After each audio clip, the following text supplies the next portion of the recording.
Indonesian President Joko Widodo has left Australia after his meeting with the Prime Minister Anthony Albanese. The PM hosted Mr Widodo in Sydney yesterday, the two discussing green energy and new visa rules, which will make it easier for Indonesians to travel to Australia. Australia will also work with Indonesia to prioritise strategic cooperation on manufacturing of electric vehicle batteries. Our countries continue to choose to draw closer together as economic partners, as security partners, and as partners in the global transition to net zero. We want the Indo-Pacific to become a stable and peaceful region that focuses on collaboration and concrete cooperation.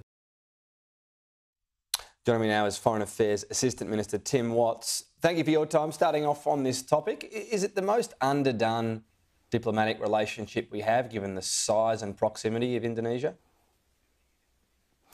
Well, Tom, I think I'd say that it's impossible to overstate the importance of Indonesia to Australia, to our economic prospects, to our security prospects. And the way I would look at it is that it's an opportunity of, it's a relationship of opportunity. So we know that Indonesia is on track to become one of the largest economies in the world, on track to become the fourth largest economy in the world.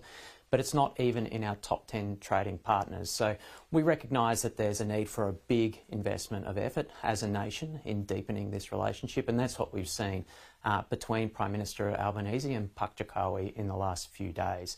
We know that Prime Minister Albanese made Indonesia his first priority bilateral visit as Prime Minister, brought a business delegation over there to try and deepen the economic trade relationship. And one of the things that he heard loud and clear on that visit was the importance to smooth people-to-people travel between our countries. And the visa arrangements that were announced as a result of this bilateral meeting are an important practical down payment on deepening this relationship. So on those arrangements, it obviously makes it a lot easier for Indonesians to visit Australia, to return visit to Australia here, to stay here longer. We've got a lot of different visa rules in place for different countries. Presumably there are reasons for that. Did Labor work with the Department of Immigration, ask why this was in place, these sort of restrictions, and if there was a risk in changing these rules? Well, Tom, let me say, under the previous government, there was no rhyme or reason to immigration policy with any country, let alone with Indonesia. When we came into government, the average visitor visa from Indonesia was taking a median of 60 days to process, and we've got that down to 7 days now, and we've got business visas down to just 3 days. That's the kind of priority investment and priority focus that we need on a relationship of this importance. As I say, this was an issue that the Indonesians raised with us when we prioritised this relationship early on in the Albanese government, and we've taken practical, concrete actions to deepening this relationship to try and realise the enormous economic potential that is right on our doorstep. The waiting times that you state there seem crazy, but they're not the only changes. So just on the other changes, did you clarify with relevant departments about any potential unintended consequences about changes made? Well, of course, we've got a joined-up approach to government, Tom. So we've not only increased the investment into the Department of Home Affairs to ensure that this visa system is actually working for the people using it, not just the people coming to Australia, but the businesses in Australia and overseas that rely on it. But also we've had specific initiatives as a result of this bilateral agreement. So a new business visa extension for 3 to 5 years, a frequent visitor visa arrangements, making that available to Indonesians. That would be a 10-year visa viability arrangement to really promote the intensity of contact that we want to see between the people that are making the trade and investment relations between our countries. You know, the two-way goods and services trade between Indonesia and Australia hit a record of $23.3 billion last year, and that's great. We've got so much further to go, and it's not just the strength of the relationship between the leaders that will take us there, although that is obvious. It is concrete measures like this that will realise the opportunity. Right, but to ask it another way, you're confident there's no unintended consequences of these visa changes, that you'll have to sort of reintroduce any rules down the track? Well, I'm confident that we will give all of the focus necessary to this crucial relationship between Australia and Indonesia. You know, a strong, prosperous Indonesia isn't just important for Australia, it's important for the whole Indo-Pacific region.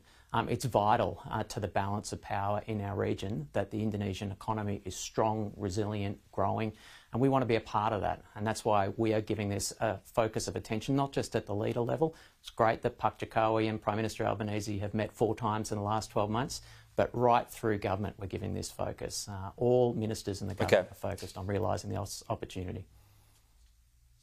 Israel has conducted what's described as the largest bombing on the West Bank for 2 decades, killing at least 11 people. Israel justifies this by saying they were targeting a so-called terror hub. Was this action justified? Well, look, we're deeply concerned by the escalating violence in Israel and the Palestinian territories, including in Jenin. We recognise and respect Israel's right to defend itself.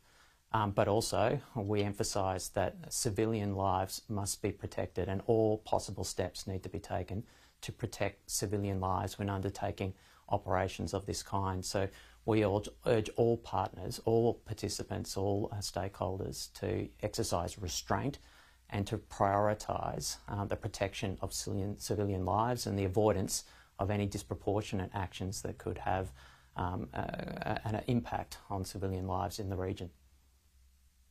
Are you concerned that this could become the new norm? Benjamin Netanyahu's formed a government with parties much more on the right, that this is going to happen more and more as a result?